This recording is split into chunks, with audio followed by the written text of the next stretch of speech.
Hi mga idol! Andito na naman ang bida nyo na pinagtutulungan kahit iisa lamang.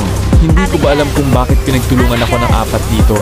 Sana sinama na nila buong squad. Nakakahiya naman. Pero syempre, dahil bida tayo, ligtas. Welcome! Isa na namang kabanata. Kung hindi ka pa nakafollow, baka naman.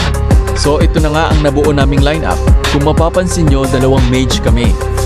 Kasi bakit hindi? Hahaha. Mabibigyan ko yung Tamos dito, makulit eh. Maharot ka. Halika dito boy. Lalaban ka ba sa apoy? Ano Jay? Ano? Jaay. Sagot. It's the greatest thing I have ever seen in my life! Siyempre Tamos yan. Di pa yan madadala. Tingnan nyo. Ano boy? Akin ang apoy. Sunog ka sa akin boy. Sinilip ko nga yung ganap sa taas at nakita ko na kinakakawawa na pala ang aking mga tropa. Huwag kayong mag-alala mga kuys. Atin ang huling halakak.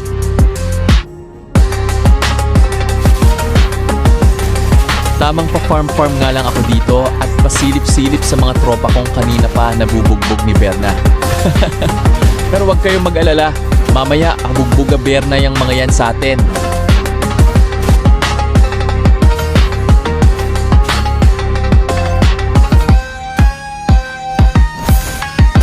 Ayan na naman sila. Binubugbog ang ating mga kasangga. Ginigigil nyo masyado si Vexana. Mali yan mga boy. Mamaya kakain na naman kayo ng unlimited apoy. Di talaga nadadala itong si Tamos. Kung ako sa'yo, stay base ka na lang kuya. Gusto mo chocolate yan siya? Aba, bigla pang dumating si Farsa na para bang may magagawa yan siya.